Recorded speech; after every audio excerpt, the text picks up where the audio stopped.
Good morning, everyone. Welcome. I'm here to announce an important decision regarding the United States policy towards Cuba. In 1996, Congress passed the Cuban Liberty and Democratic Solidarity Act, also known as Libertad.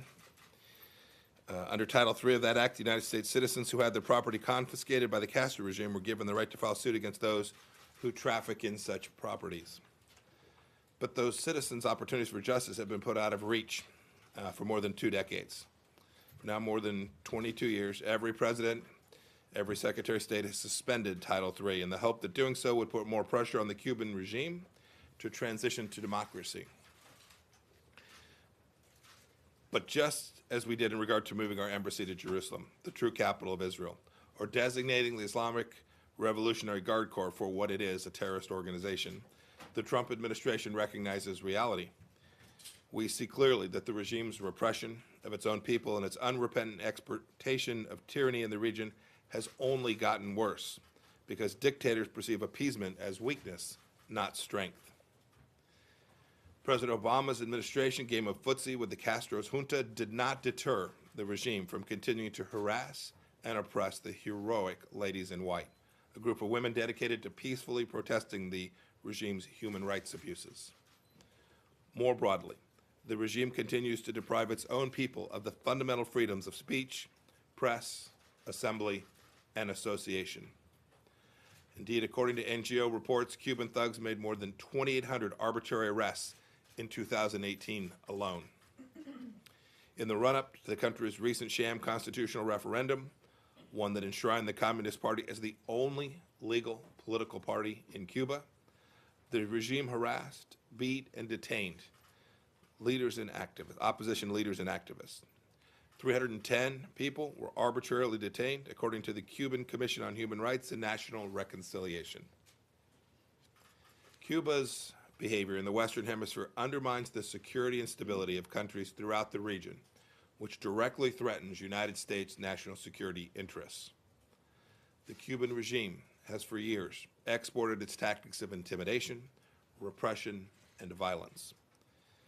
They've exported this to Venezuela in direct support of the former Maduro regime. Cuban military intelligence and state security services today keep Maduro in power. Sadly, Cuba's most prominent export these days is not cigars or rum, it's oppression. Détente with the regime has failed. Cozying up to Cuban dictators will always be a black mark on this great nation's long record of defending human rights. For these reasons, I'm announcing that the Trump administration will no longer suspend Title III.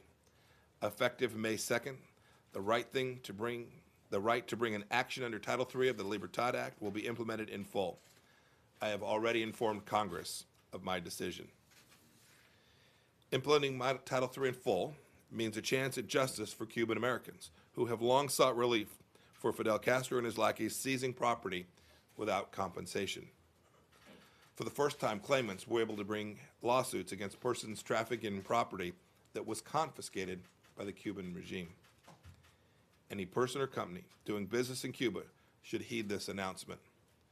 In addition to being newly vulnerable to lawsuits, they could be abetting the Cuban regime's abuses of its own people. Those doing business in Cuba should fully investigate whether they are connected to property stolen in service of a failed communist experiment. I encourage our friends and allies alike to likewise follow our lead and stand with the Cuban people.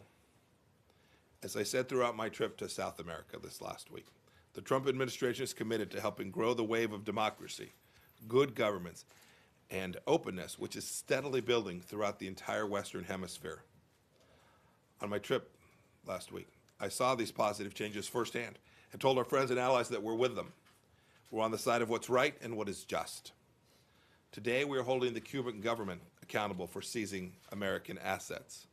We're helping those whom the regime has robbed get compensation for their rightful property. And we're advancing human rights and democracy on behalf of the Cuban people.